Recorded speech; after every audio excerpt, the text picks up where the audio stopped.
Հիմա ես ձեզ ցույց տամ պարոն Ղուկասյանի դիմումը, այդ Սարգսյանի։ Ես ձեր պետին եմ, այստեղ դուք հիմա ծառայություն եք, ես այստեղի պետին եմ ուզում տեսնել։ Եթե պայմանավորված չէ։ Ես պայմանավորվել եմ ուզում, որպեսզի ես հարկ պետը ով է, ոնց չեք կարող։ Հիմա պաշտոնապես ես հայտարարում եմ, որ խոչընդոտվում է պարոն Ղուկասյանի պաշտպան ունենալու իրավունքը, այսինքն հիմնարար իրավունքը, որը մարդու իրավունքն է, այդ իրավունքը հիմա իրենք խոչընդոտում։ Այո, հեսա դիմում է գրավել։ Նոր մյուս փաստանմանն է ինձ ուղարկել, որ արդեն քննիչը տեղեկացված է։ Ներկայացնեմ ես իմ փաստաթղթերը, որ ինձ թույլ տան, բայց չեն թույլ տալիս։ Կարող եք դիմումը ցույց տալ էկրանների ոճակարը։ Սա Բայց սա արդեն գործելավոճ է դարձել, որովհետև առաջին դեպքը չի, որ փաստաբանին, պաշտպանին ներս չի։ Միանշանակ, լավա չեն ասում, որ ես վկա եմ, քանի որ գործով դեպք էլ կար Լիլիթ Աղեկյանի հետ, հիշում եք, որ ասացին, որ իբրև ես վկա եմ։ Այսինքն, եթե խնդիր չունեք, արդար քննություն եք կատարում, ուզում եք ինչ-որ բան բացահայտել, դե մարդու հիմնարար իրավունքն էլ հարգեք, բա ինչի չեք հարգում այդ հիմնարար իրավունքը։ Հիմա ես պետք է ստիպված հանգտամ ում մարդու իրավունքների պաշտպանին, միջազգային կազմակերպություններին, եւս մեկ անգամ խայտառակ եմ այս խայտառակությունը։ Ցույց տամ, որ ինչ խայտառակ համակարգ է։ Չնայած ամբողջ աշխարհում է այդպիսի համակարգը դարձել, այսինքն մարդու իրավունքները այլևս ոչ միտեղ չեն հարգվում։ Մենք տեսնում ենք ինչ է կատարվում ամբողջ աշխարհում, բայց այնուամենայնիվ մենք չենք լռելու։ Սա հիմնարար իրավունք է, որը պետք է հարգվի։ Եթե իրենք քննություն են կատարում, դա քննություն է կատարում ձեր իրավասությունների ներքո նախ կատարեք, այդ շոու պրոգրամաները ինչի եք մատուցում, այդ թատրոնները քանի ժամ շարունակ։ Կարող եք հանգիստ հրավիրել հարցաքննության կամ նույնիսկ եթե ուզում եք քննչական գործողություն անեիք, այդ նույն քննչական գործողությունը պետք չէր վերել այսքան մարդ այստեղ հասցնել, այստեղ անել։ Կարող եք խնայեք պետական բյուջեի գումարները եւ Գյումրիում անցկացնեիք այդ ձեր քննչական գործողությունները։ Այս իրենք էլ են մեր գումարներից աշխատավարձ տանում, տեսնենք ոնց են մեր իրավունքները պաշտպանում, քանի ժամ հետո կպատասխանեն, թե ոչ։ Բարի երեկո ձեզ, Զարուհին է Փոստանջան անհանգստացնում։ Խոչընդոտվում է իմ որպես փաստաբանի եւ իմ վստահորդի որպես պաշտպան ներգրավելու իրավունքը։ Ես հիմա այս պահին Երևանի այս կենտրոնում գտնվող հակակոռուպցիոն կենտրոնի մոտ եմ, կոմիտեի մոտ։ Իմ պաշտպանյալս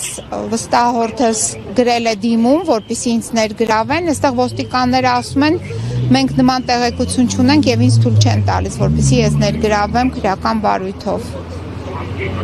Որպես պաշտպան։ Ես մի հատ խոսում ու կամ հաստատում, Դե խնդրում եմ մի քիչ արագ, որովհետեւ ես տեղեկություններ ունեմ, որ իմ վստահորդս նաեւ առողջական խնդիր ունի, այստեղ նաեւ երկու անգամ շտապօգնության մեքենա է եկել։ Ձեր վստահորդով է։ Վարդան Ղուկասյանը, Գյումրիի քաղաքապետը։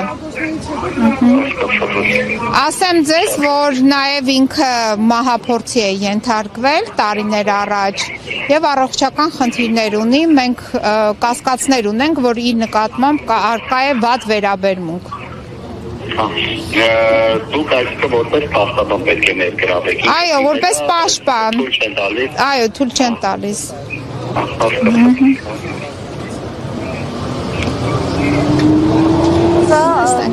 Մարդու իրավունքների պաշտպանի գրած թեժ գիծներ։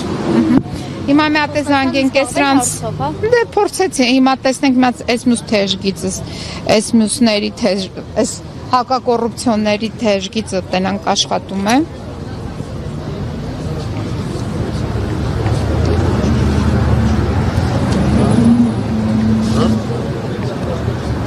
Այսինքն ասում եք քննիչից նման վրահանգ չունեք ձեզ ներս թողնելու։ Դե ասում են չէ, քննիչը տեղյակ չի։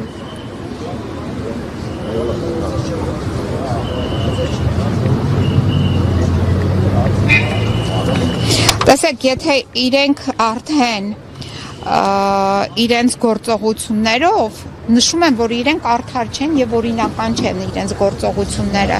Եթե խնդիր ունեին առավոտվանից, հեչ պետք չէր, որ գային այդ գրավեին շենքը, այնտեղ վայրագություններ իրականացնեին, կոտրեին, ջարդեին, փչացնեին գույքը, այսինքն եթե անհրաժեշտ էր քննչական գործողություն կատարել, դրա համար կար օրենքով սահմանված կարգ։ Այդ կարգերը չեն պահպանել։ Հիմա եկել են այստեղ, բերել են ուշ ժամին, փաստորեն կարող ենք արձանագրել, որ առավոտվանից մինչև ուշ երեկո, ժամը քանիսն է հիմա, 8-ն է։ Այսինքն ուշ երեկո մարդիկ ոչ սնվել են, ոչ հանգստացել են, բայց եղել են այս բռնաճնշումների ներքո։ Հիմա ստե ինչ քննություն են անում հայտնի չէ, որովհետև որևիցե կերպ կարիք չկար այստեղ հիմա բերել, այսքան երկար պահել։ Եթե խնդիր ունեն մարդուն կալանքի տանելու,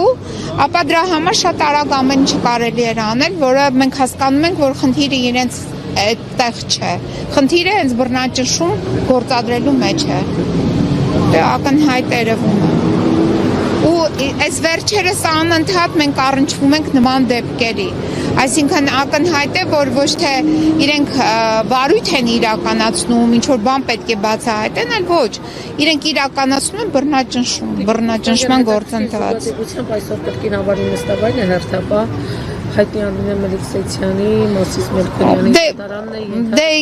տեսեք Արմինե Մելիքսեյցյանը, ուրեմն ես ներեցեք մի քանի տարի առաջ էի այդ տիկնոջը ծանոթացել, այսինքն իր գործունեությանը, թե ինչպես էր նա բաց թողել մի անձնավորության, որը կատարել էր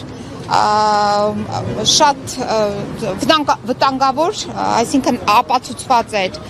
վիդեոկամերաներով, որ նա կատարել է, այսինքն նենց չէր, որ ինչ-որ խոսակցության հիման վրա էր, ոչ հարակից ապացույցներով, հստակ ապացույցը կար, ոնց են գալիս, ինչ են անում, ոնց են անում, երկու հոգով, այդ թվում նաև կար այդ ընկերոջ նաև ցուցմունքը, տիկին այդ Արմինե Մելիքսեյցյանը, այդ անձնավորությանը, որը նաև այլ հանցագործությունների մեջ էր մեղադրվում,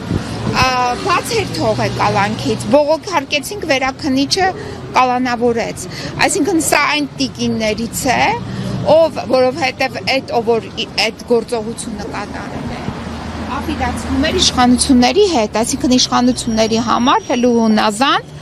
ուղղակի նոտարի վավերացում կատարող անձնավորություն է սա, եւ մենք տեսնում ենք իր վարքագիծը եւ իր գործունեությունը, սա բացարձակ մենք նախորդ իշխանությունների ժամանակ էլ էինք հանդիպել անարդար դատական ակտերին, դատավորներին, դրանցից շատերը նաև շարունակեցին մնալ համակարգում, բայց հիմա այս նորերը, այսպես ասած, նոր սերունդը, ավելի մոդիֆիկացված տարբերակներն են այդ ամեն ինչի եւ մենք ուղղակի, բայց մի օր գալու է հատուցման պահը, այս նույն մարդիկ պետք է այդ հատուցման պահի հետ առնչվեն։ Եվ հենց այն, գիտեք ինչ, ես հավատացյալ մարդ եմ, այո, հավատում եմ, որ անեծքներն էլ են տեղ հասնում, այդ նույն Արմինեին անիծել են,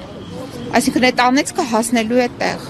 հիմա եթե իրեն են դրել որպես սրտի դատավոր այս գործով, թող մտածի, որ անեծքները շատ լավ հասնելու են տեղ։ Ուղղակի այդ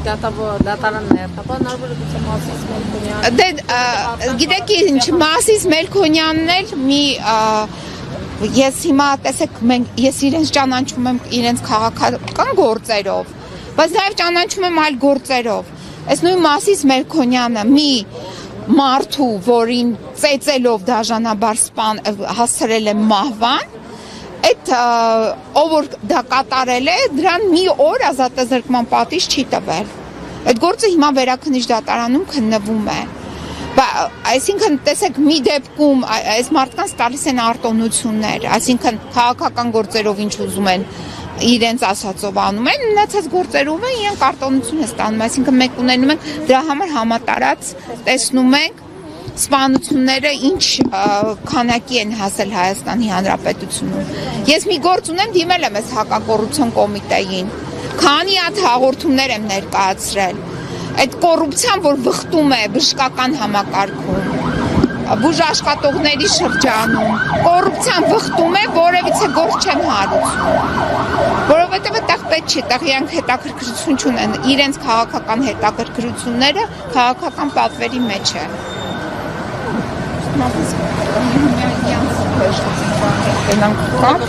Հա, տեսնենք թեժ գիծ ունեն։ Այսա։ Վանդանոց տեղափոխելու անհրաժեշտություն լինի։ Չի բացառվում։ Տևական ժամանակ երկրորդ բրիգադն է։ Գիտեք, Չէ։ մենք չենք կարող բացառել, որովհետև Զանգահարել է հակակոռուպցիոն կոմիտե ոչ աշխատանքային ժամին։ Խնդրում եմ զանգահարել աշխատանքային օրերին, առավոտյան ժամին։ իրանք էլ չեն աշխատում, բայց այդտեղ աշխատում են։ Ասում աշխատանքային ժամին զանգարեք, այս էլ իրանց աշխատանքն է։